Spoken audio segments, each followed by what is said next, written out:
গরুর মাংসের তেহেরি রান্নায় নাকি মুগের ডাল ব্যবহার করতে হয়, তাও যেই সেই মুগ ডাল না, সোনা মুগের ডালই নাকি ব্যবহার করতে হবে। কি জানি এটা আবার কেমন করে তেহেরি হলো।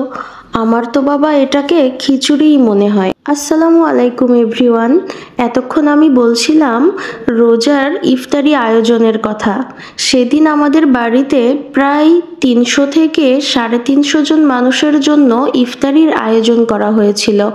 আর ইফতারির মেনু ছিল গরুর মাংসের তেহেরি। এতজনের আয়োজন তো ঘরোয়াভাবে করা সম্ভব নয়, এজন্য আমরা বাবুর্চি হায়ার করেছিলাম। অনুষ্ঠানের এক সপ্তাহ আগেই বাবুর্চি আঙ্কেল আমাদের রান্নার জন্য প্রয়োজনীয় সমস্ত উপকরণের একটা সুন্দর লিস্ট করে দিয়েছিলেন।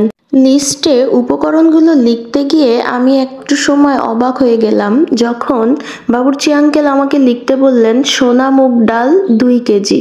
আমি হতভম্ব হয়ে আঙ্কেলকে জিজ্ঞেস করলাম, আঙ্কেল সোনা মুগ ডাল? আমরা তো আঙ্কেল গরুর মাংসের তেহেরির আয়োজন করতে চাচ্ছিলাম।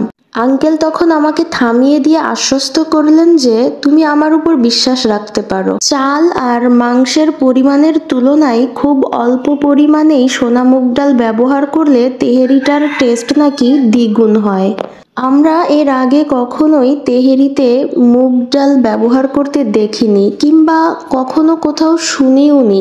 আর এখন তো ফেসবুক ইউটিউবে হাজার হাজার রেসিপি, কখনো কোনো রেসিপিতেও দেখিনি তেহেরিতে মুগ ডাল ব্যবহার করতে।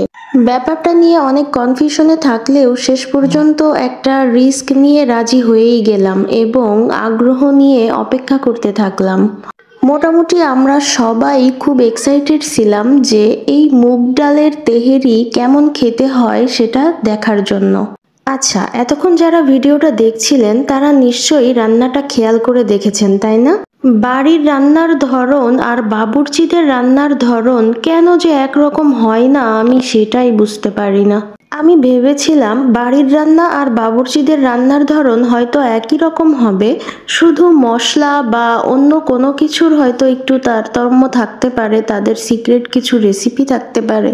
কিন্তু তাদের রান্নাটা সত্যিই আমাকে অবাক করে দিল। আচ্ছা, সে যাই হোক, এখন রান্না শেষে সবাই মিলে ইফতারিগুলো প্যাকিং করা হচ্ছিল। সবাই হাতে হাতে কাজ করলে কিন্তু কোনো কঠিন কাজও বেশি কঠিন মনে হয় না। আচ্ছা, এবার আসি রিভিউয়ের পালায়। মুগ ডাল দেওয়ার কারণে এই তেহেরি খেতে কিন্তু মোটেও খারাপ লাগেনি। আমাদের সকল রোজাদাররা বেশ তৃপ্তি নিয়ে খেতে পেরেছিল, আলহামদুলিল্লাহ। আর সব থেকে বেশি খুশি ছিল পাড়ার ছোট ছোট বাচ্চারা, ছেলে মেয়ে সবাই। আচ্ছা, এবার বিদায়ের পালা। আপনারা সবাই দোয়া করবেন আমাদের জন্য, আল্লাহ যেন প্রতি বছর আমাদেরকে এই তৌফিক দান করেন, আমিন।